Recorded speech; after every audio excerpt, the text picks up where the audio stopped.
Mga kananay, naluto na gyud ang atong apritada, oh.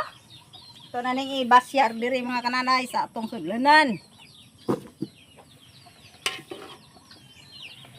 Kay ato ning dalhon dito sa simbahan mga kananay. Kay karong adlaw mga kananay, mao na ron ang among pasalamat. Thanksgiving Day. Kaysa sa katuig. Kasara ta magpasalamat sa atong labang makagagahong mga kananay, atong handaan og ginagmay. Oh. Atong handa karon. Isa lang kabuok mga kananay. Kay ang litson wa pa naluto ang ulo.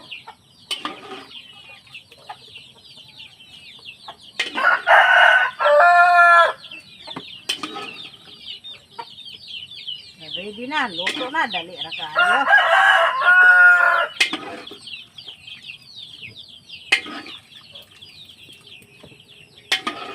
Simple nga handaan mga kananay.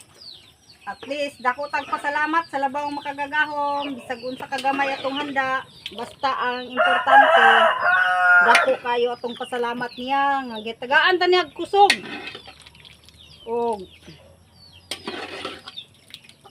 lahutay sa atong mga struggle sa kinabuhi mga kananay. Kaya kung wala yung mga struggle mga kananay, wala tay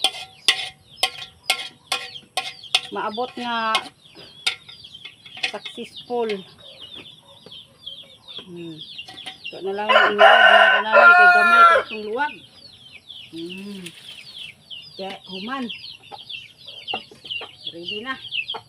Muna atong dalhon karon mga kananay. Kapit na tamo adto kay nagkuan pataan handam. Magsimba ta karon. Happy Sunday. Happy Thanksgiving Day. Oh, diara. Tandaan sa Thanksgiving Day. Oh. Enjoy mga kananay. Have a blessed Sunday og sa nag-birthday po rin mga kananay.